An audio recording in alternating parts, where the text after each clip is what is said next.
Ryan Reynolds here from Mint Mobile with a message for everyone paying big wireless way too much. Please, for the love of everything good in this world, stop.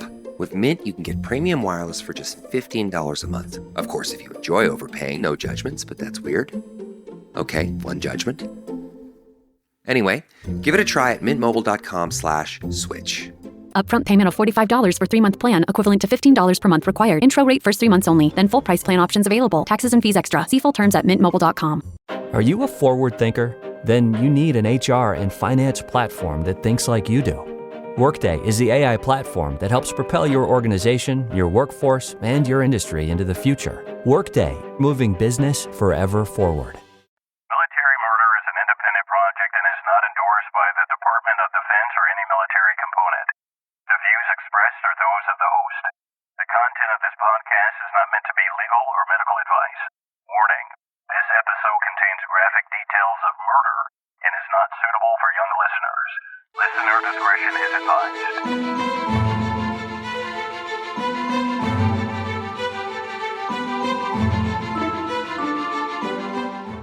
Welcome back, True Crime Army. I am your host, Margot, and this is Military Murder, a show where I focus on crimes committed by military members and veterans. But don't worry, you don't have to know anything about the military to listen, I promise. You just have to be a true crime enthusiast, and if that's you, welcome home. Today I'm bringing you another serial killer, just like I did the last couple weeks, but this guy is one of the lesser known serial killers. I mean, he's barely a serial killer if I'm being honest, because he had 2 versus 3 victims that we know of, but he was definitely on his way. That being said, this guy, just like last week's case, was a currently serving military member. And with that, let's talk about a man known in Texas simply as the Suitcase Killer. Now, let's dig in. My sources for this episode include a few true crime television series, including Buried Truths, See No Evil, On the Case with Paula Zahn, Forensic Files, and Solved. We also relied on news sources ABC 13 Texas News and Law and Crime. I also referenced 2 court opinions, one from the Fifth Circuit Court of Appeals and the other decided in 2011 at the Texas Court of Criminal Appeals level. Trigger warning for this case, it does involve murder, of course, because it's called military murder, but it also involves rape. So everybody, if this is something that triggers you, please skip this episode. On Tuesday, September 13th, 2005, in Lubbock, Texas, a landfill worker called a spotter was screening a load of trash for hazardous materials when he noticed a suitcase and a load of debris that had been dropped for him to check. The suitcase was definitely out of place for some reason. I don't know, something about it. It looked like it was in pretty decent condition to have been thrown away. Well, this piqued the spotter's curiosity, so he went over to it and opened the zipper. As the zipper opened, he made a startling discovery. He could see a set of toes curled up inside. He tried to decide if it was a mannequin or a person, but he knew this was a human body. He immediately called his supervisor over and they called 911. Inside the suitcase, the body of a badly beaten, completely nude young woman was curled in the fetal position. Her knees were to her chest and her head was tilted down with her chin touching her chest, and her head was turned slightly up. No identification was found in the suitcase with the body, but the woman had red hair and a tattoo of the word, or possibly a name, Summer on her left ankle. The woman in the suitcase had been dead for less than 48 hours, according to the medical examiner. Horrifically, the ME concluded that the victim was still alive when she was placed in the suitcase. Her cause of death was determined to be blunt force trauma and asphyxiation. The medical examiner said that Summer's body was covered with between 50 and 70 clusters of bruises, scrapes, and other obvious injuries that she had endured, including sexual assault. Another heartbreaking discovery was made by the ME. The woman was approximately 2.5 months pregnant with a baby boy. In Texas, because the baby died with its mother, the murder can be reclassified as a double homicide. At this point, authorities needed to identify the victim. So the identifying factor that she had on her person was that tattoo of the word summer. They ran the description of the tattoo through a database, and with the help of that information and confirmation with fingerprint testing, authorities determined that the body was that of 29-year-old Summer Baldwin. Summer Baldwin was a young mother of 4, and she had had a run-in or two with the law, which is why the identifying tattoo was on record. Lubbock police made the heartbreaking notification to her mom, Uva Robach, who was nearly 2,000 miles away in Washington state. Uva and Summer talked on the phone weekly, and Uva hadn't even missed a call from Summer yet. She didn't know her daughter was missing until the police called her to tell her that Summer had been murdered. Summer's mom described her as a bright and bubbly child, and she felt that the name Summer fit her perfectly. Summer had long auburn hair, and she was very good-natured. Like summertime, said her mom. Summer was born in Tacoma, Washington, but grew up in Roswell, New Mexico, eventually going to cosmetology school. She settled in Lubbock, Texas to be near her Aunt Terry, and she wanted to start her career. Her Aunt Terry loved her like she was her own child, and she said that Summer was someone who was willing to help you no matter what. Summer was a very caring and friendly person who was described as a true friend. Her friends said that she was a type of individual who would sit and talk with you all day long and was enjoyable to be around. Well, when Summer was murdered, it was noted that she was a witness in a federal counterfeiting case. So the FBI was involved in this homicide investigation from the jump. Lubbock, Texas is a city of about 250,000 people, and they average about 14 to 15 murders a year. They had never had one where the body was stuffed in a suitcase and found in the city landfill. This murder shocked the community, to say the least. It was going to be extremely hard to find evidence in this case because Summer was discovered in a landfill that's filled with garbage. Try to imagine sifting through tons of trash to find clues. It seems nearly impossible. Investigators found out that the landfill was actually incredibly organized, and they were able to interview different truck drivers that had dropped loads off in the area of the dump where the suitcase was discovered. One of the drivers thought he might have remembered exactly where the suitcase came from, a dumpster in an alley behind some houses. When police raced over there to look for clues, they noticed a home security camera mounted in the back of one of the houses, and they asked the homeowner if they could see the footage. Unfortunately, though, the camera angle didn't show the dumpster, and all they could see was a neighbor hanging her laundry on the day that Summer was killed. Police also discovered that Summer had been seeing a guy named LaQuincy Freeman, and that he was possibly the father of her unborn baby. Summer's best friend, Margie Estrada, told investigators that LaQuincy had quite a violent temper and had been known to get physical with Summer on occasion. When they brought him in for questioning, LaQuincy told them that he and Summer had broken up and was able to give verifiable alibis for the period of time when Summer was killed, and on top of that, he passed a polygraph with no signs of deception. The camera and the ex-boyfriend both turned out to be dead ends.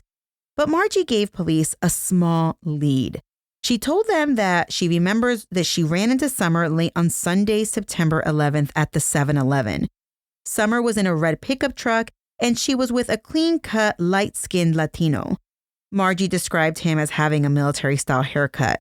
Authorities didn't have anything else to go on with that information, so they took Margie's statement and filed it with the investigation. To them, the suitcase was their biggest piece of evidence. Unfortunately, there was no usable fingerprints on it. The suitcase looked pretty beat up and was filthy on the outside, but as they were examining it, they noticed something hanging on the bag's handle. It was one of those little plastic loops that price tags are attached to merchandise with, so they wondered if maybe the suitcase had recently been purchased. So inside the suitcase was some brown paper bag, the type you find in new suitcases, the stuff that helps the bag keep its shape. In addition to the plastic piece on the outside, this random stuffing paper on the inside, the police noticed there was a manufacturer's tag with a barcode attached on the inside of the suitcase. The bag's brand name was Protégé. One of the cops had a cousin who just so happened to sell luggage. So the officer asked his cousin about the brand, Protégé. He was able to find out that the brand was only sold in Walmart stores.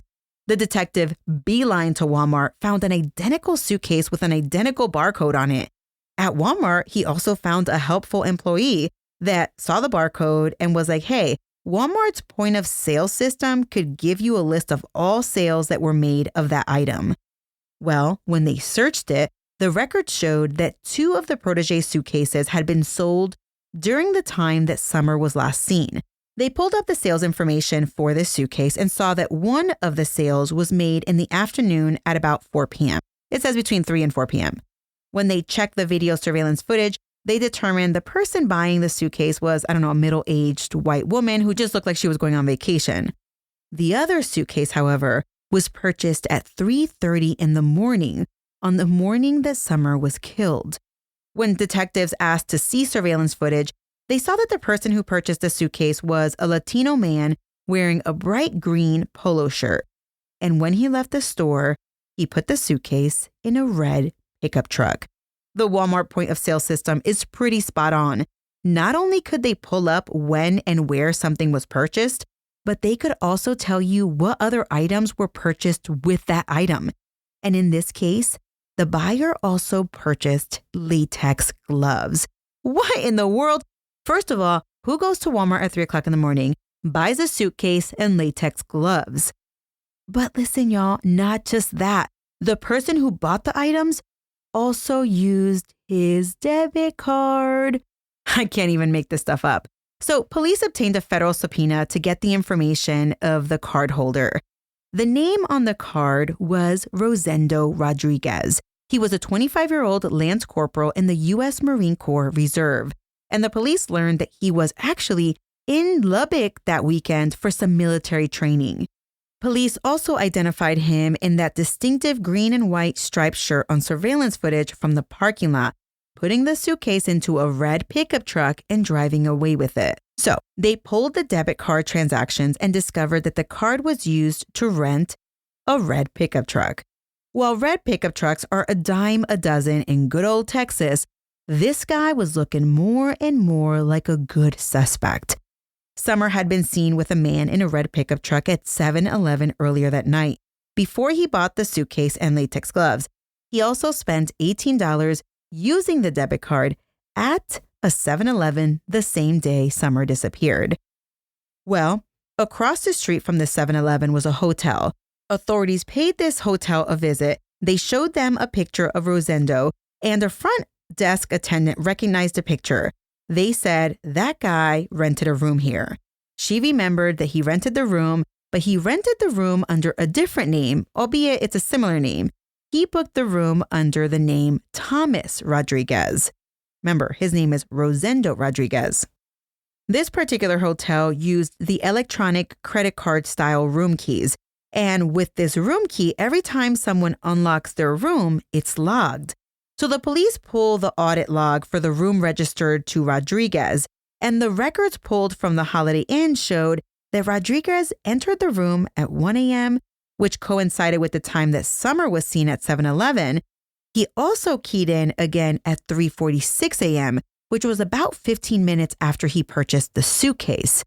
According to Lubbock police, during the investigation, they discovered that Rodriguez shouldn't have even been staying in that Holiday Inn. You see, he was there on orders. His entire unit was staying on the south side of town in a different Holiday Inn. It led the police to believe that Rosendo had planned to do something nefarious during his stay in Lubbock, which is why he chose a completely different Holiday Inn. By the time that all this evidence is coming together, Rosendo has already checked out of his room, and the room has already been cleaned and checked out to another guest. But when detectives enter the room, there was still plenty of clues left behind. There was blood on the carpet, there was blood on the bedsheet that soaked through to the mattress, and there was blood on the box spring. The blood spatter indicated that Summer had been bludgeoned while on the bed. The blood spatter in this case was considered low-velocity cast-off.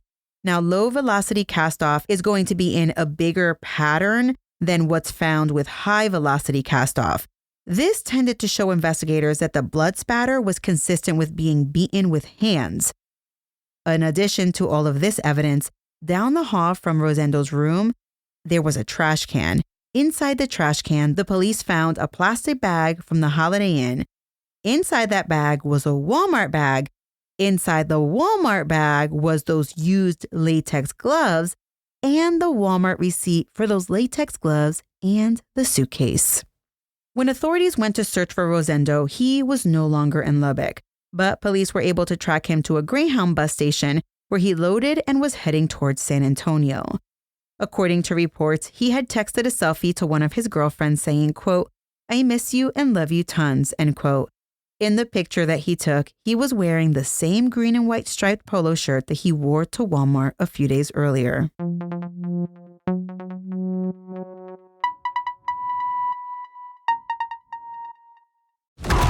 Impact confirmed. The Slayer has been activated. Demonic threat level increasing. Hold the line!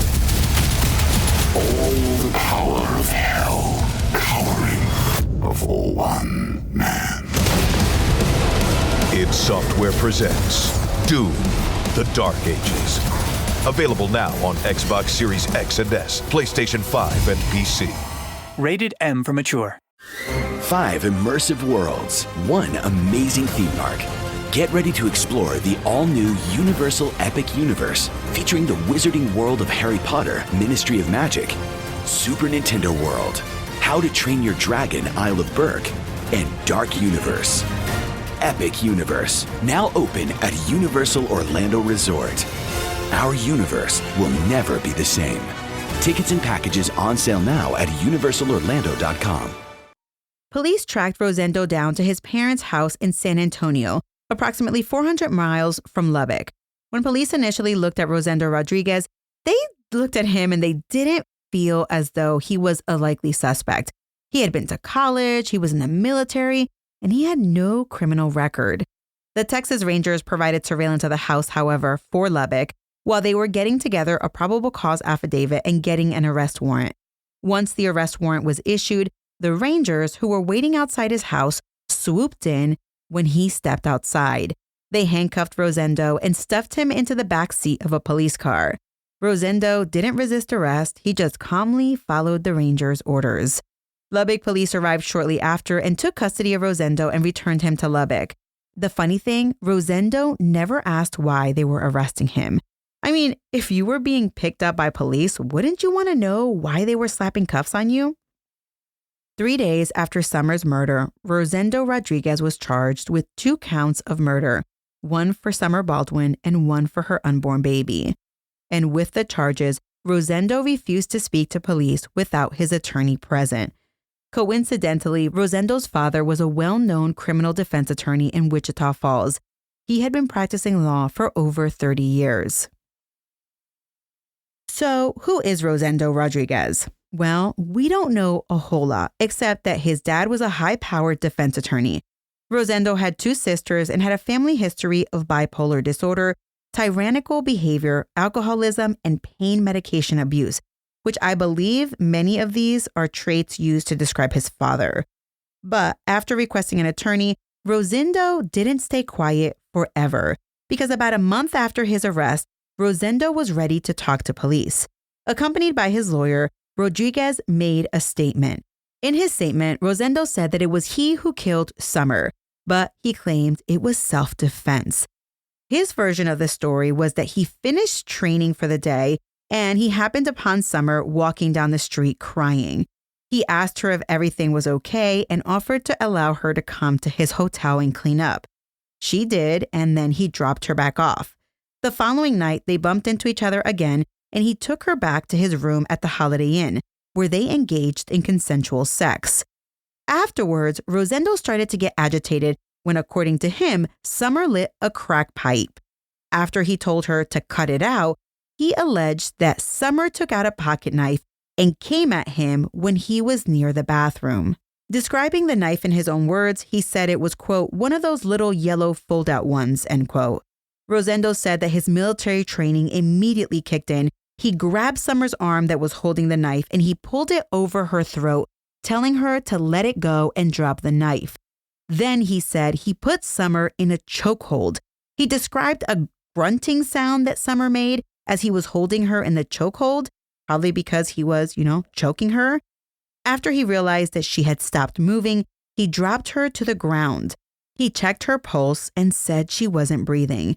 He also claimed that her nose was bleeding. He said it was like gushing blood. When he saw this, he started freaking out and panicking. He whined that his arm was shaking because he had held it rigid for so long around Summer's neck. And in that moment, he decided he needed to cover up Summer's death. He then told authorities that he had kept some of the knives that Summer had on her person. And one of the knives did in fact have Summer's fingerprints on it. But cops didn't believe the whole self-defense story. He didn't have not one single defensive wound on his body. And the blood spatter evidence in the room didn't line up with what he claimed happened. The blood spatter was consistent with blunt force trauma, not choking or a nosebleed. His, quote, confession was inconsistent with the evidence. While Lubbock police were questioning Rosendo, another team of investigators were searching his residence for evidence back in San Antonio. One of the first things they noticed was that green and white striped polo shirt.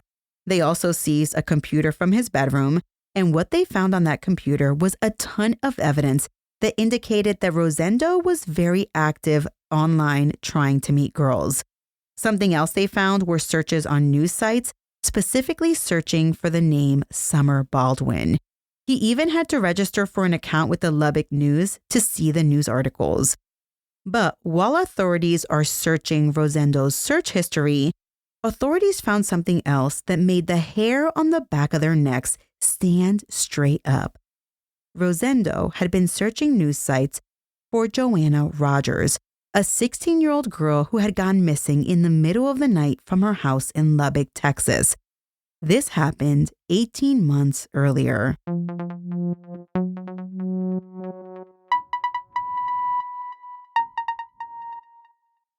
Joanna Rogers was your typical 16-year-old girl. And by that, I mean she had a boyfriend, she had an after-school job, she lived with her parents, and she had a computer that she was constantly on when she was home. Well, on May 4th, 2004, Joanna got home from work at about 1 o'clock in the morning from the sandwich shop which she worked at.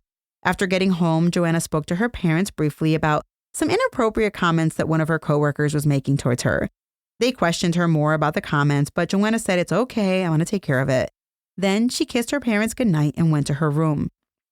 A few hours later, at about 3 o'clock in the morning, Joanna's parents heard a door rattle. Joanna's mom described it as the noise that a door makes when another door opens or closes. Joanna's father, Joe Bill, got up to check things out. He did a little look and peek, but seeing nothing out of the ordinary, he returned to sleep.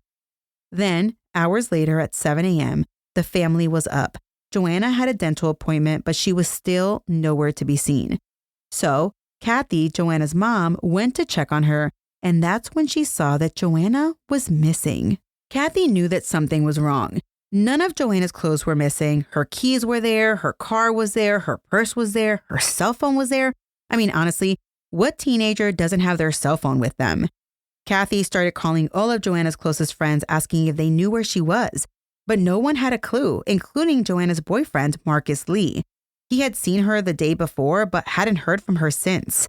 So at 9 o'clock in the morning, Joanna's parents called the sheriff's office to report her missing. The deputy that answered told Joe and Kathy that she was 16 years old and probably just a runaway. He was sure she'd come home soon. But Kathy knew her daughter. Joanna was a straight-A student, a loving daughter, and a happy teenager. She loved dance, soccer, debate, theater, travel, and was looking forward to going to college. She had started doing dance and gymnastics when she was 3 years old and was, according to her dad, Joe Bill, she was interested in everything. This was totally out of character for Joanna. But one of the most important things and startling to her parents that was left behind was Joanna's baby blanket. According to her mom, even though Joanna was 16 years old, she still took her baby blanket with her when she went on field trips. The main reason Kathy didn't believe that Joanna ran away was because that baby blanket was still sitting on her bed. Joe Bill told Forensic Files that he was scared, quote, "Joanna just didn't do that. It's totally out of character for her," end quote. On Friday, May 7th, people from their neighborhood and their church got together and started a search. It was then that the sheriff's office decided that it was time to take the family seriously, and they worked together on this missing persons case. Several searches were organized with local organizations donating food, drink, water, ice, and the Red Cross even came out. People were bussed all over up to an 8-mile radius searching for Joanna. Over 500 people showed up to help search for her. But one person who was missing from this search was her boyfriend, Marcus Lee. An Amber Alert was issued. Huge billboards with her pictures went up. There was a phone number. They offered a cash reward for $15,000. It seemed like the whole state of Texas was praying for Joanna's safe return, and the sheriff's office was flooded with calls from citizens who felt that they had information that could help. The tone of the investigation shifted as the days wore on, and it went from a missing persons case to feeling more like a homicide investigation. The first people that had to be ruled out in her disappearance were those closest to her, her parents. Kathy and Joe Bill were questioned, and they even took lie detector tests, which they both passed. They even looked into Joe Bill's business as a private investigator, wondering if there was someone that might have wanted to take revenge on him. And what about the coworker who was harassing her at the sandwich shop? Well, that person was interviewed and they had a solid alibi. Police also looked into Joanna's boyfriend, Marcus Lee. They felt it was odd that he hadn't helped in any of the ground searches for Joanna. They thought he was acting very nonchalant about the entire thing instead of being upset like the rest of the community. And then they offered him a polygraph, which he failed. The examiner determined that he was being deceptive in some of his answers about what he knew and where Joanna was. What authorities could gather from the case was that they believed Joanna left her house of her own free will and then vanished once she left. They found out that Marcus Lee didn't know how to drive. His only way of getting around was on a bicycle, and he lived about 5 miles away from Joanna. And even though his answers on the polygraph were deceptive and he was acting pretty defensive, he had a really good alibi. He had been with his family the entire night. And with further investigation, they thought that maybe Marcus failed the lie detector test because he was just a nervous teenager. And with that, he was cleared as a suspect. Police went through all of Joanna's friends and acquaintances and one by one removed them from the list of suspects until there was no one left on the list. Police started to wonder if maybe Joanna had a secret life that no one knew about. I mean, it was 2004, online chat rooms were kind of fading away, but it was still a thing. The forensic computer examiner decided to look through her computer, and that was when they discovered that Joanna had been chatting with over 100 people during the period that she went missing and before. According to Kathy knew what Joanna was doing, but she wasn't computer savvy enough to be interested in what she was actually doing. Of course, all the people that Joanna was communicating with online had screen names and login names, so police didn't actually have the names of the people. They had to get subpoenas to get all of that information about who Joanna had been chatting with. According to the computer forensic expert, most of what she was chatting about was innocent high school stuff. Some of the conversations, however, drifted more into the romantic tone. But there was nothing out of line or really out of character for Joanna. She was an overall good kid.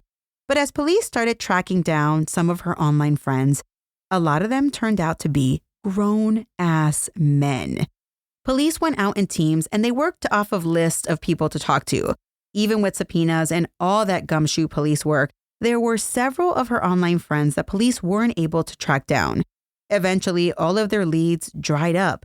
Months went by and Joanna's case went cold until they found her name in the search history on Rosendo Rodriguez's computer.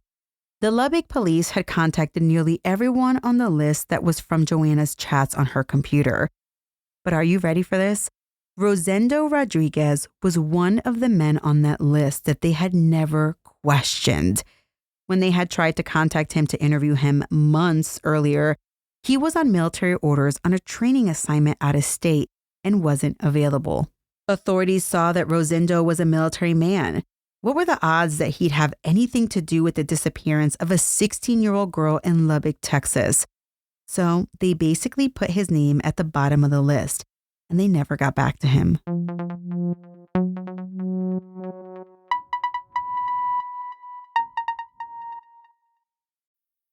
Fellas, you know Degree Cool Rush deodorant, right? Well, last year they changed the formula, and guys were mad about it. One dude even started a petition. So guess what? Degree heard us, admitted they messed up, and brought the original Cool Rush scent back exactly how it was. And it's in Walmart, Target, and other stores now for under $4. So grab some and remember why its cool, crisp, and fresh scent made it the #1 men's antiperspirant for the last decade. Degree Cool Rush is back, and it smells like victory for all of us. This episode is brought to you by LinkedIn. Psst, healthcare pros, word's out, and it's too good to keep quiet. Look, LinkedIn is revolutionizing job hunting, making it possible to search by specialty, shift preference, and salary. Endless scrolling is out. Whether it's a mental health therapist or dental hygienist, finding the perfect role is faster and easier than ever. Head to linkedin.com/healthcare and start your search today. Once Rosendo was arrested for a double murder and his name popped up in a missing persons case in the same town, police realized that Rosendo might not be that unusual of a suspect at all. As investigators dug deeper, they discovered that Rosendo had been in contact with Joanna Rogers on the night she vanished. Joanna had sent Rosendo her address. Joanna's cell phone records didn't have any calls to or from Rodriguez's cell phone, but she had a landline in her room, and the sleazeball called that number more than once. Specifically, he called that number at 2 o'clock in the morning the night she vanished. Trey Payne, a prosecutor with the Lubbock County District Attorney's Office, made the decision to waive the death penalty in Summer's case if Rodriguez told them what had happened to Joanna Rogers, and they offered Rosendo full immunity in Joanna's case. They were just eager to get Joanna's family some closure. I am sure that Joanna's family was also eager to know what happened to their little girl. The prosecutor reached out to Rosendo's lawyer and gave them the information on the deal. 2 days later, the defense attorney called the prosecutor's office and told them that Rodriguez was willing to take the deal. They set up an interview at the Lubbock Police Department so that Rosendo Rodriguez could give his chilling confession to police. According to him, on the night that Joanna disappeared, he had called her, and she told him to come to her house. He drove there in his SUV and Isuzu Rodeo. They got into an argument while in his car. She told him she was going to tell her parents and started to raise her voice. According to Rosendo, at this point, he lost his temper.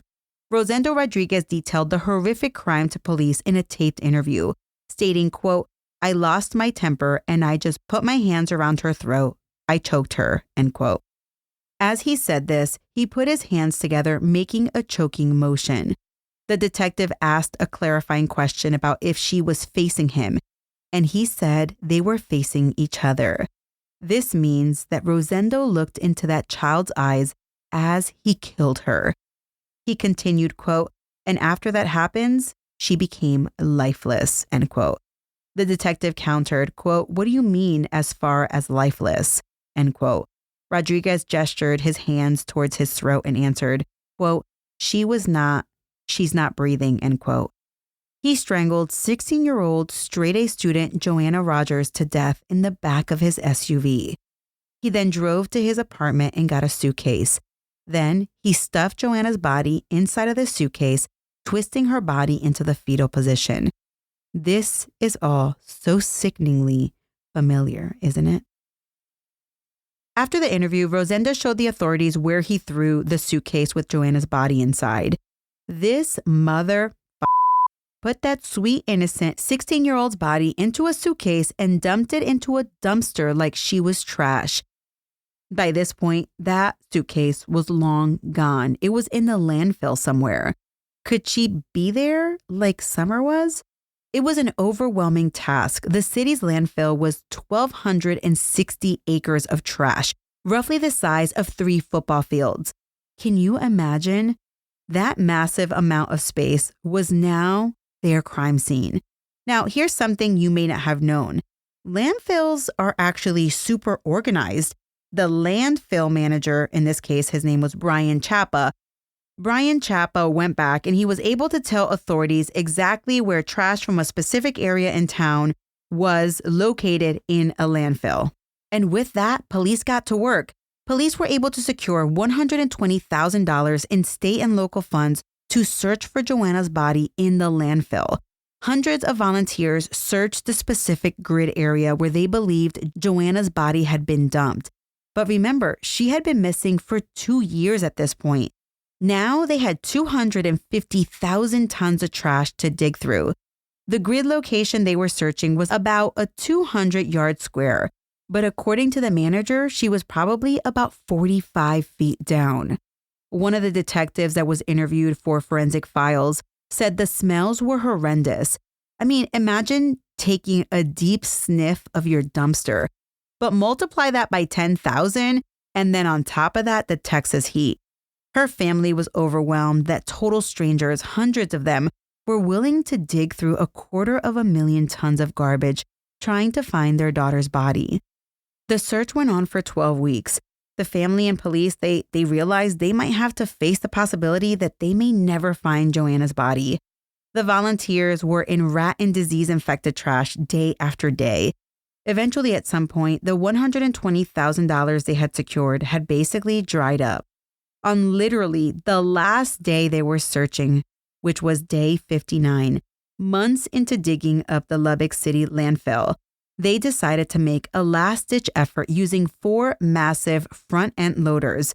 They are big tractors with scoops on the front, and they were using these to scoop up and then shake out the trash, letting it fall to see if the suitcase fell out. And the tactic paid off. Shocked police officers noticed something at around 11 a.m. There was a suitcase that had been uncovered by one of the front-end loaders. Inside the suitcase was the decomposed body of a young girl with red hair. It was a bittersweet moment for detectives. They were happy that they had located the body, but their worst nightmares were confirmed. Dental records were compared to the teeth of the girl in the suitcase, and it was a match for Joanna Rogers. Joanna was dead. Even the toughest cops were brought to tears in this case. Joanna's mom recalled in an interview for the show Gone But Not Forgotten that this was the first time that these investigators had ever seen Joanna. They had been searching for her for 2 years.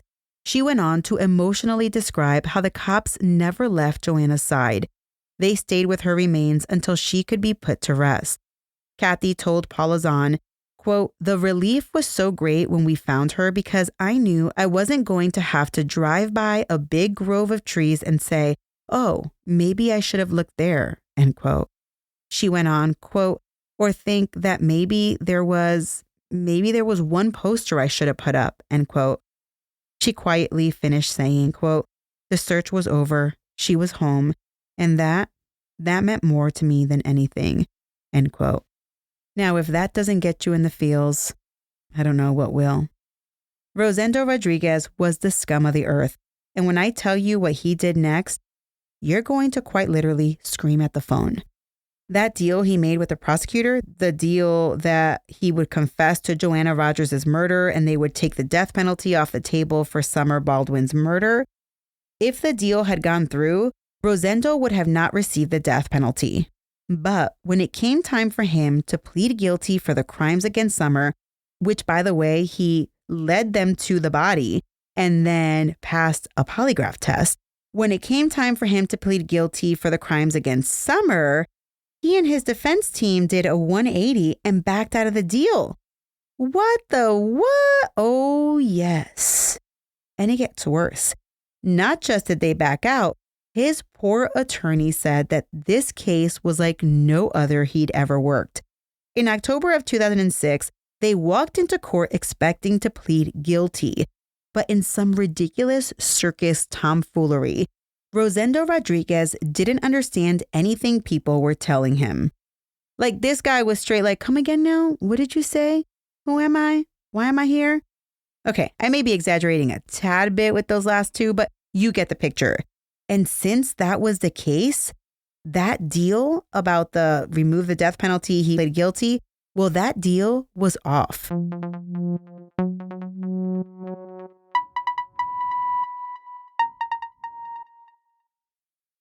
Under Texas law, canceling the deal also invalidated his confession to Joanna's murder, and they would not be able to use any of the evidence they collected after his confession. such as his description of where he put her or the fact that they even found the body at all. Prosecutors were left to make some pretty tough decisions.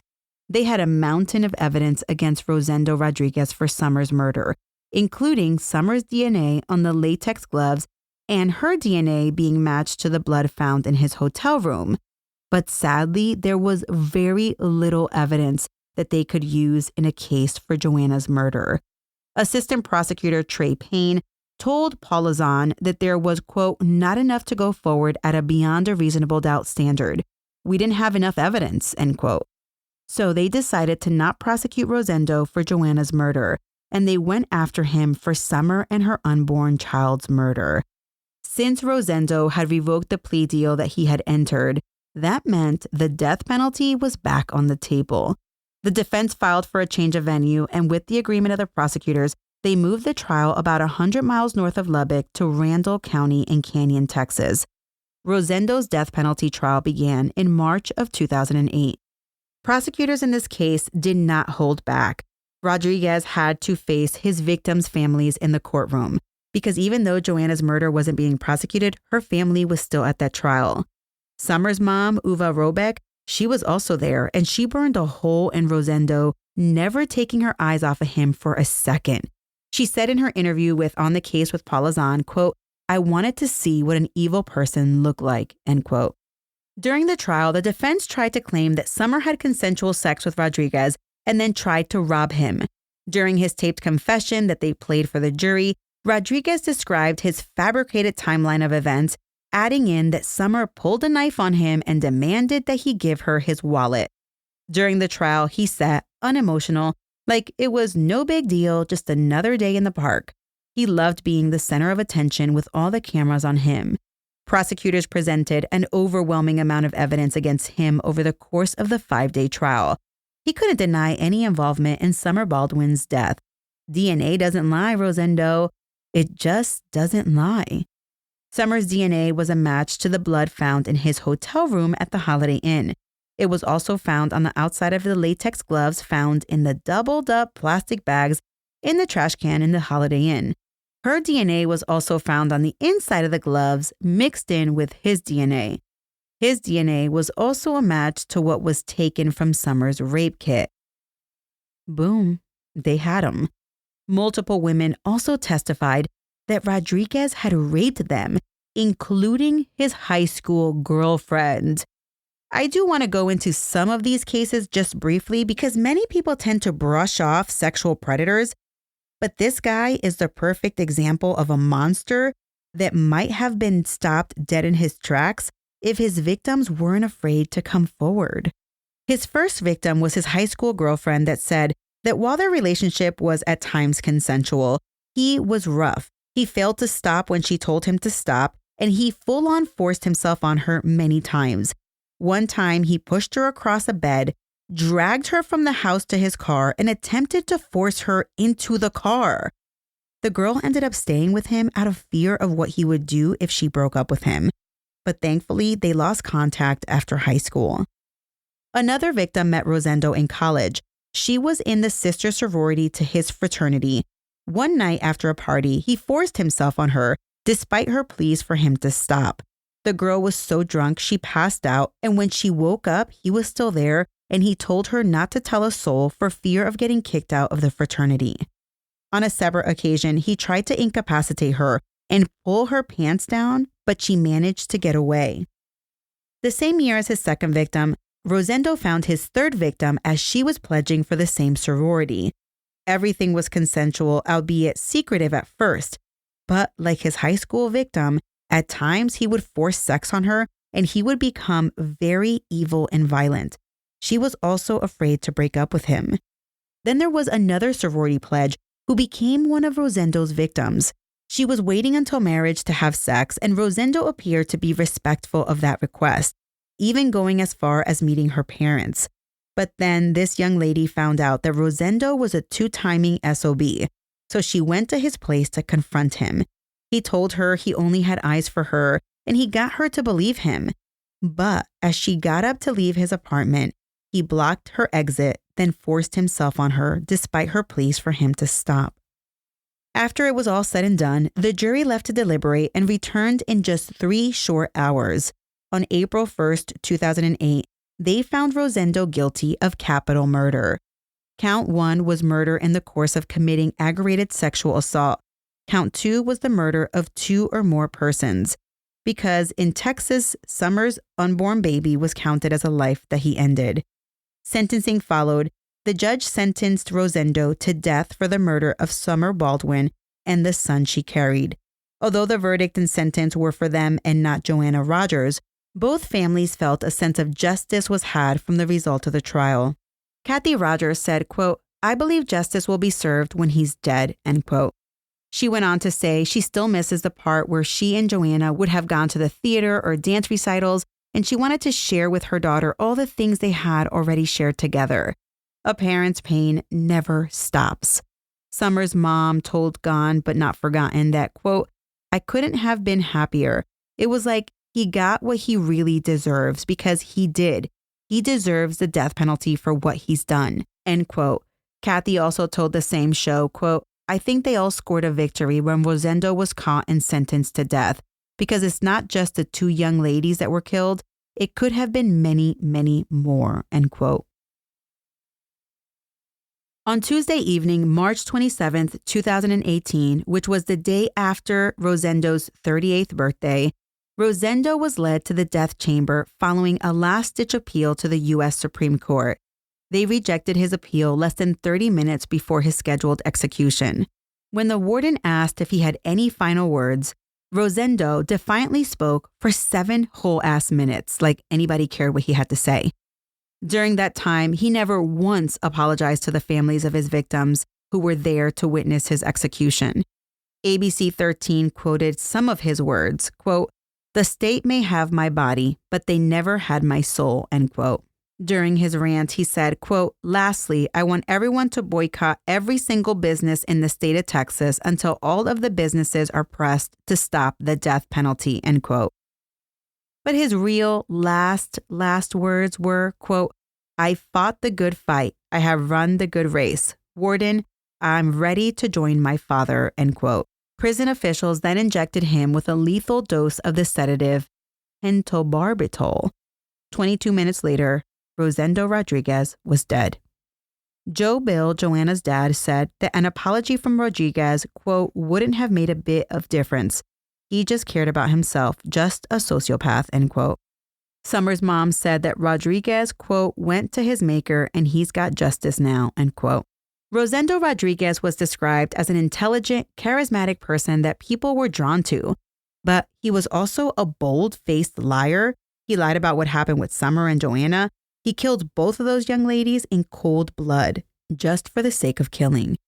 And to add insult to injury, here is something that will really make your blood boil. Because, there's like a low, then there's a stolen valor low. Rodriguez told people that he deployed to Iraq and that he had killed multiple times in the line of duty.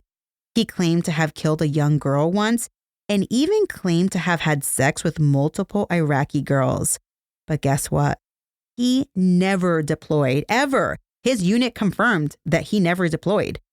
And in this case, all of the investigators and the prosecutor who tried the case agreed on one thing. They are sure that Rosendo Rodriguez has more victims than just Joanna and Summer. They just haven't been tied to him yet.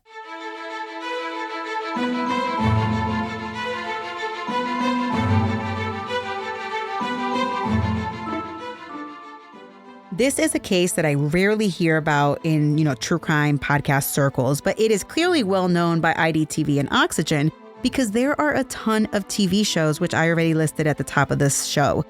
Shout out to Myrtle for her research and writing assistance on this case. If you want more of me during the week, make sure you follow me on social. I'm on Instagram at Military Murder Podcast and on TikTok at Military Margot with a T at the end. There, I share true crime snippets throughout the week. This episode was researched and written in collaboration with Myrtle. Military Murder was created by Mama Margot Productions and is produced in collaboration with all of my boot camp and higher fan club members. The music was created by Ty-Ups. Until next time, remember, you never really know what someone is capable of, so remain vigilant always. You have a fabulous week, and I'll keep digging to bring you another military murder story next time.